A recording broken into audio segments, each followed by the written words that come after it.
Okay, so hello and welcome to Season 2, Episode 5, the final explanation episode of Season 2, before we move on to the final film. In this episode, I'll be going through the final stages of the creation process in relation to my final film. Over the process of making a few films, I've learned that I heavily rely on my editing skills, specifically in relation to the cohesion between the audio and visual elements. So before I make any kind of film without narration, I find it easier to find the perfect song first, as I think it helps me to have a sonic crutch to which tends to capture the essence of what I've been imagining in my head for the film. In the case of my kind of weird fish film, I found the perfect song as I was lying on my floor making this weird film experiment. The song that I felt defined the idea of the film in my head was called Tilth Dawn Rustles by the artist M. Sage. Felt like the spacious and ethereal nature of the song manifested my desire for a strange and dreamlike tone for the film. I also decided to import the song into Logic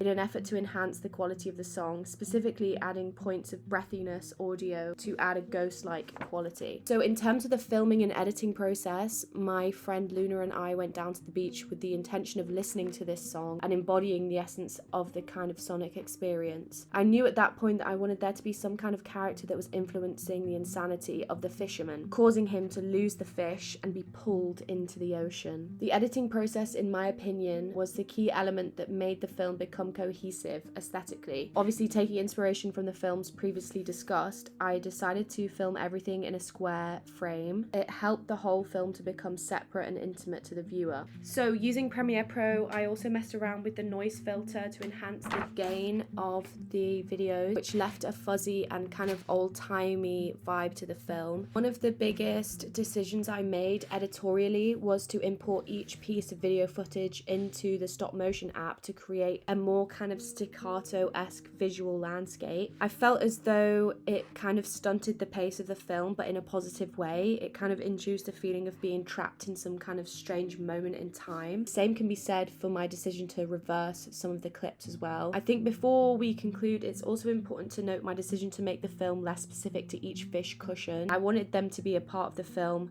but not the sole focus. Maybe this came from a place of not being too happy with them, or maybe it's because I felt I didn't need them to be kind of like everywhere. But regardless, I hope you enjoy the final film. Congratulations, you made it to the end. I hope you're satisfied and very full and satiated. Thank you so much. Please pass me